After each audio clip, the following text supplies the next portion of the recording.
Mónica, encantado de volverte a recibir en el programa Reto Siglo XXI. Yo feliz, feliz de conversar con vos los temas que nos apasionan y la verdad es un honor poder conversar con vos estos minutos. Sí. Una gran líder empresarial en el campo logística y además expresidenta de la, del Consejo de Competitividad. Uh-huh. Y me recuerdo cuando comenzamos, ¿verdad? Cuando comenzamos, Hace estaba muchos años hace ya. muchos años en la Cámara de Exportadores, estaba presidiendo y vos liderando todo el tema de competitividad Sí, desde es que el México. entramamiento de este país es algo espantoso, ¿verdad? Es terrible. Cuando uno ve lo que está sucediendo, no, en todo lado, o sea, por ahí. Yo me asusto, por ejemplo, cuando para hacer un acceso al Coyol, donde está una de las zonas francas más importantes, y no hemos logrado nada. Ahí está, que diseños y que el otro. Y después vienen las apelaciones, y después viene una tramitología que es algo espantoso y que asfixia al, al sector productivo. ¿Ah? O sea, no hemos podido hacer un puente, no podemos hacer una rotonda, no podemos hacer una carretera, no podemos hacer nada. Todos son años, Años. apelaciones. eh, o sea, aquí los que ganan buenos recursos son los abogados, los especialistas en ver cómo eh, se, se nos... bien, cómo paralizar algo tan sencillo como es un puente para un acceso de una carretera tan importante para una zona franca, por ejemplo. Exacto. Y lo mismo lo vemos en la 27, que a mí me tocó un poco ser parte ahí de actora. Eh, de, ya se debería haber ampliado, ahora es imposible, ya todo se complica, hay que expropiar, hay que coordinar con todas las instituciones, no hay poder, es frustrante. Eh, hemos hecho un aparato estatal muy grande. Eh, y yo escribí aquí un pequeño librito sobre el reto de la reforma del Estado. Buenísimo. Bueno, Ese ya había escrito es. otro que te lo regalo, Ay, muchas esto de gracias. 40 años de análisis económico y social. Excelente. Son básicamente 40 años de estar en la inquietud de un empresario que vive la tragedia de trabajar en Costa Rica, pero que admira este país, que lo quiere. Hemos hecho grandes transformaciones, somos un país que hemos crecido y que hemos tenido, pero tenemos que tener una meta común y no esta cantidad de problemas que todos los días vivimos. ¿Verdad? Y lo que está pasando ahora, por ejemplo, con Caldera. ¿Verdad? Eh, Caldera es un puerto que no se diseñó para el volumen que tiene.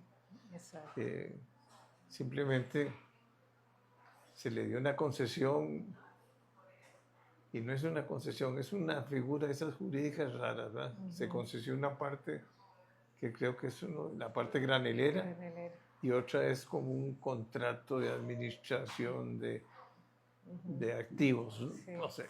Es una combinación, son Es una dos combinación, contratos pero combinados. ahora se vence. Se El vence, año entrante, se vence el año entrante y y son 20 años. no tenemos todavía la empresa que va a encargarse de los próximos 20 años de modernización del puerto. Y además, termina el contrato esta empresa. ¿Y qué va a pasar? Van a tener que prorrogar, no va a haber ninguna licitación, todo va a ser seguir en lo mismo. Sí, Jorge, realmente, bueno, yo que estoy en el sector de logística y además por los últimos años que he estado liderando en las cámaras empresariales el tema relacionado con infraestructura logística y competitividad, es muy frustrante porque puedo hablar de que hace 10 años venimos advirtiendo el tema porque el puerto Caldera, como bien lo decías, alcanzó su máximo nivel de eficiencia hace más de 10 años, o sea, de capacidad para administrar y atender la carga que estaba llegando por el Pacífico. Tenemos que entender que Puerto Caldera es nuestro único puerto por el lado del Pacífico, puerto comercial, y que el país en la ruta que ha tomado de intercambio comercial ha incrementado su comercio con los países asiáticos, ¿verdad? Con Asia Pacífico. Es más, recientemente firmamos el acuerdo para entrar al Tratado de Asia Pacífico. Lo que se hace con este tipo de medidas es que se espera incrementar el comercio con estos países, que ese comercio va a entrar y va a salir por el puerto de Caldera, ¿verdad? Y no tomamos las mismas decisiones aceleradas para modernizar y adaptar ese puerto a esas condiciones. Entonces, ¿qué pasó? Que el volumen de comercio creció y se mantuvo la misma infraestructura, ¿verdad? Generando un colapso del puerto, porque a pesar que se han agilizado algunos trámites para importaciones y exportaciones, los barcos tienen que esperar en bahía hasta 15 días, ¿verdad? A un costo altísimo. A un costo altísimo. Que afecta a todos los costarricenses. Para que es un 15% por lo menos. Según los últimos estudios, anda entre un 17% y un 20%, depende del tipo de producto, el costo adicional por tener un puerto en estas condiciones. Entonces, ¿qué estamos diciendo aquí? Que los exportadores o importadores costarricenses tienen que pagar entre un 17 y un 20% más de costos que otros países con los que competimos para poder importar o exportar. O sea, nos está restando esa falta de modernización, ese costo en términos porcentuales. Sí, que por ahí entran los granos, y el acero y los carros. Los carros. Sí, toda la actividad, mucha de la actividad económica. Exactamente. Porque ¿cómo se llama? Caldera es el puerto único del Pacífico que tenemos. Es el único puerto del Pacífico. Y no hay infraestructura, no hay patios, no hay grúas modernas, no hay... Exacto. Uno vuelve a ver ahora los puertos y son... usan inteligencia artificial y ya robots y un montón de cosas. O sea, no podemos seguir con un puerto del siglo. Además del problema del calado. Que tiene como 3 alturas, ¿verdad? Exacto, no permite que barcos grandes, que los barcos que vienen de Asia son grandes, ¿verdad? Entonces, ¿qué pasa? Son varias las razones. Además de esperar en bahía porque el puerto está ocupado, entonces el barco tiene que esperar. Entonces, una naviera evalúa qué tan conveniente es para ellos tocar puerto en Costa Rica, o dar la vuelta o ir a Balboa o a Manzanillo, sí. y entonces no toca puerto Costa Rica porque no le es eficiente. Los costos de un barco de estos que viene de Asia por día, por mantenerse ahí estacionado en bahía esperando ser atendido, son de $35,000 diarios. Esos son los costos de la tripulación, del combustible, ¿verdad? Entonces, obviamente, ¿cómo les va a convenir tocar Costa Rica? Y el problema es que dependemos de estas navieras para poder sacar ingresar mercancía en el país. Entonces, si no tenemos puertos que sean atractivos desde el punto de vista competitivo para estas navieras, va a terminar siendo un puerto fantasma donde los barcos no van a querer tocar puerto en Costa Rica, ¿verdad? Dichosamente siguen viniendo, pero ya nos está pasando que en vez de quedarse esperando ahí, porque no es conveniente, el barco sigue ruta y se va a Manzanillo, ¿verdad? Y desde ahí nosotros tenemos que traer la carga o en barcos más pequeños o por tierra. ¿Eso qué le está sumando al empresario, al usuario? Más días de tránsito, más costos, ¿verdad? Riesgos de no cumplir contratos de entrega, aduanas también colapsadas, ¿verdad? Porque no tienen la capacidad de atender esa demanda. No hay disponibilidad de transportistas terrestres como quisiéramos para que el roleo sea ágil.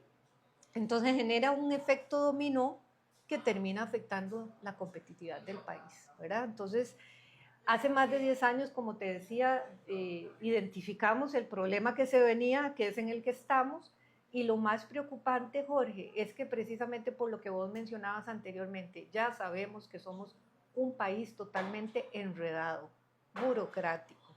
Por eso me alegra saber que has escrito sobre el tema de reforma al Estado, porque recuerdo las palabras de, de la que fue ministra de, de Hacienda del gobierno de Carlos, Rocío.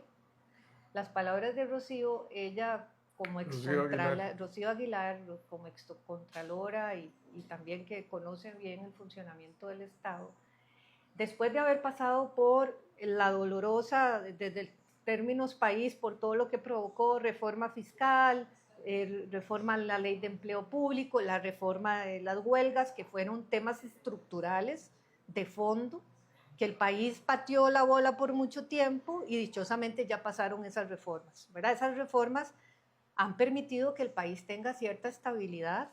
Hemos visto que no se han dado las huelgas que se daban en tiempo pasado. ¿Por qué? Porque ya no se puede hacer una huelga por el tema que a mí se me ocurra, ¿verdad? Está bien estipulado que tienen que ser motivos legales y además hay consecuencias por eso. Entonces, y además el tema fiscal que ha ayudado a que haya una mayor estabilidad, ¿verdad? Y esperamos ver al final de esta administración cómo ha estado esa administración de las finanzas públicas, ¿verdad? Porque el país se volvió de números rojos a números verdes.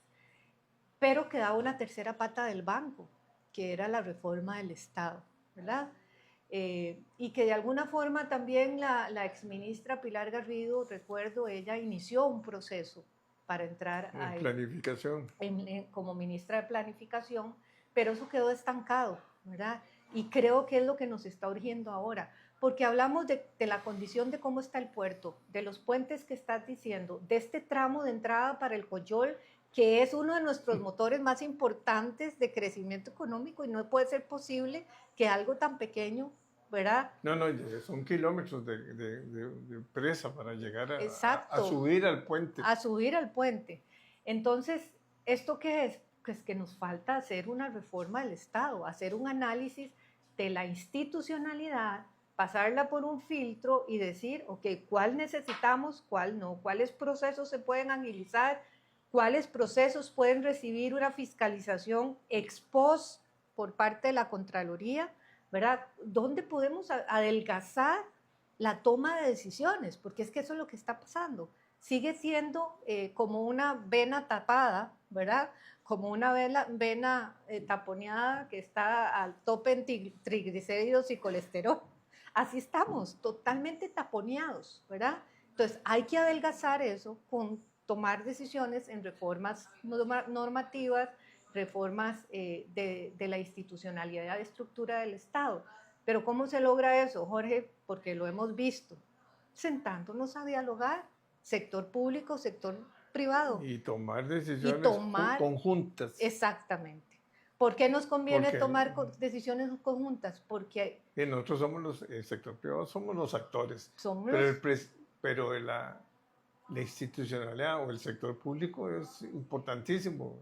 Es fundamental. Es fundamental. Es más, el Foro Económico Mundial establece, para determinar la competitividad de un país, establece como requerimientos básicos institucionalidad. La institucionalidad.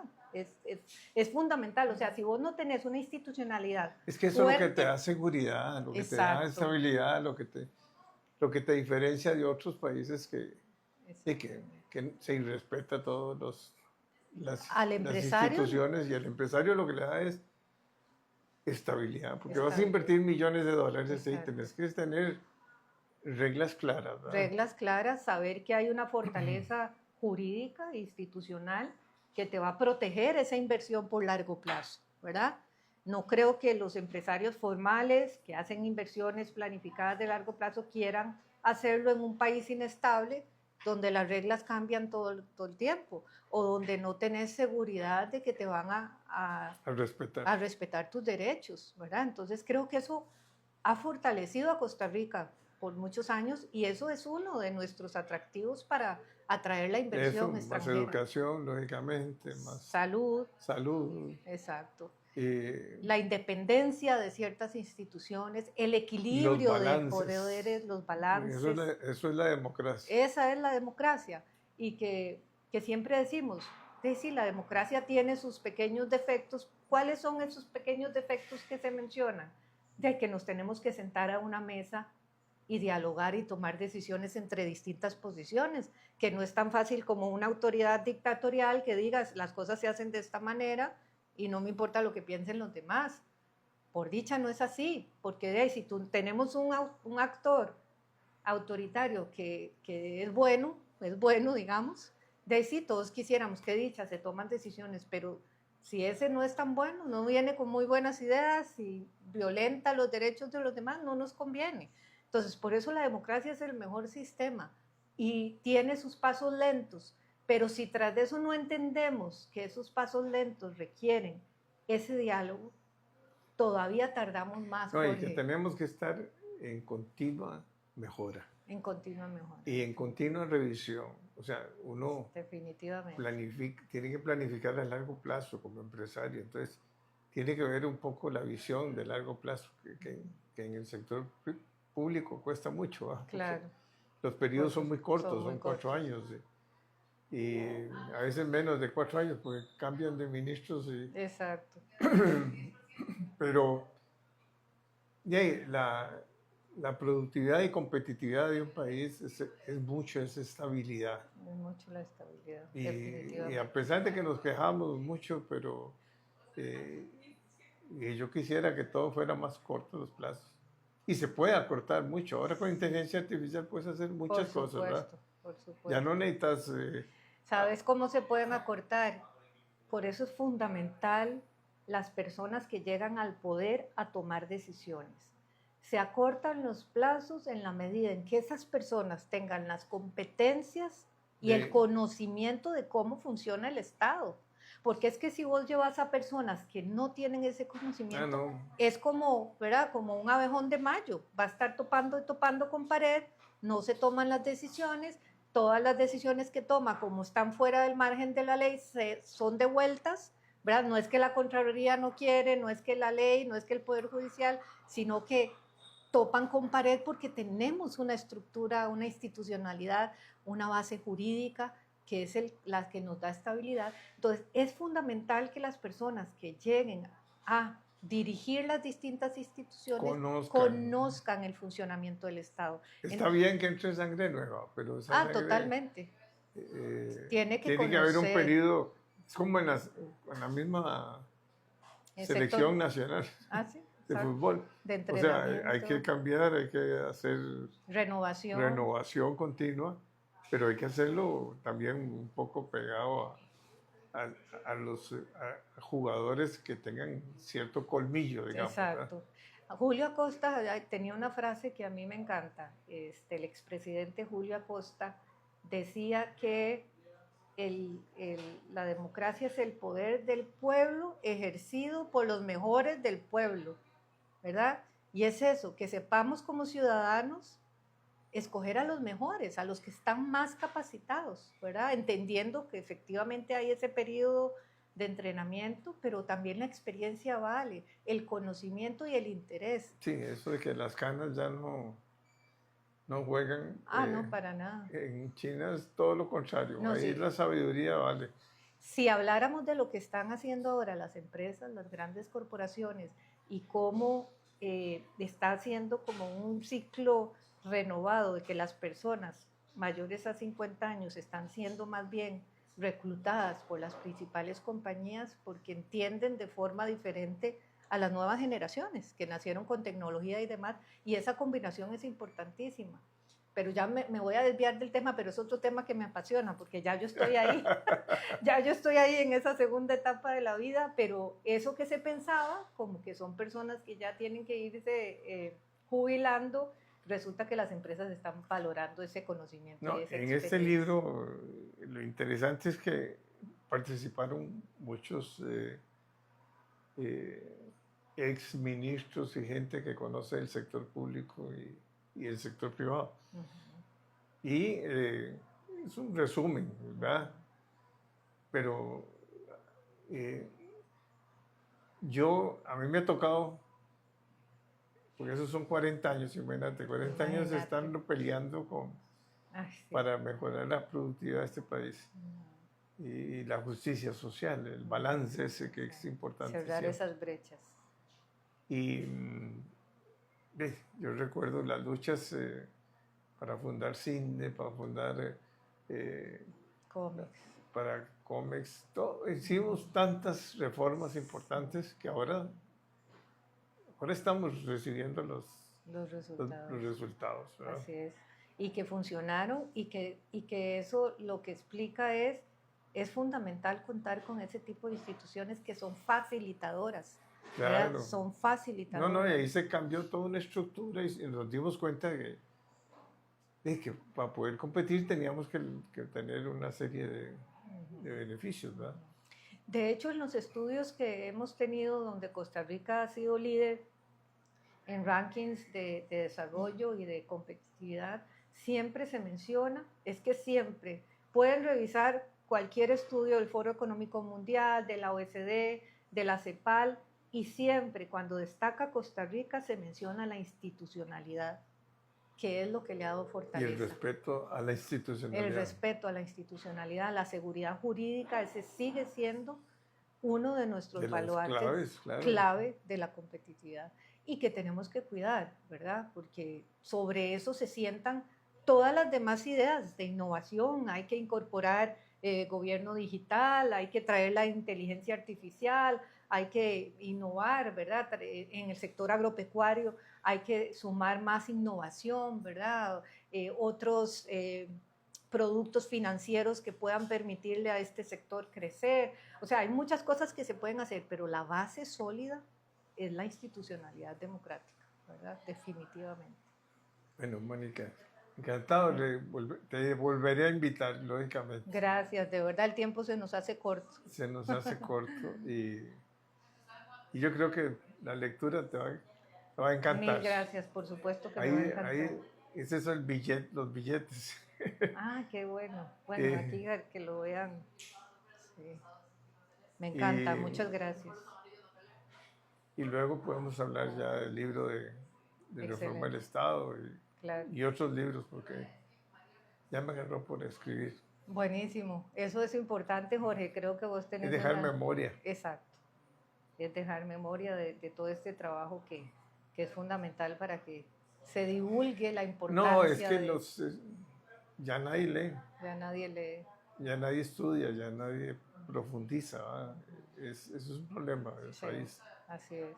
Ya las redes están haciendo que todo sea con el peligro de TikTok y con el peligro de que mucho no es cierto, ¿verdad? Sí, con la verdad y la posverdad. Es terrible eso. Ahora en China no le permiten a nadie escribir en las redes si no está, o sea, si opinan sobre una parte técnica, tiene que ser un técnico en la materia. ¿sí? Wow. Es interesante, ¿verdad? Súper interesante. Porque entonces ya como que te filtra más. Claro. No, hay que crear nueva regulación relacionada con esto sin cruzar la línea de la libertad. Sin perder la libertad. Exacto, no podemos cruzar esa línea, pero sí es necesario que se regule, porque todo ahora transcurre por ese canal, ¿verdad? Es un canal que es el que llega, ¿verdad?, a los ciudadanos para toma de decisiones y es importantísimo tener, o sea, es que siempre hay que defender la verdad. Siempre hay que defender la verdad y cuidar los peligros, digamos. Y la ética, todo eso es básico. Exacto. Bueno, Mónica, encantado. Gracias.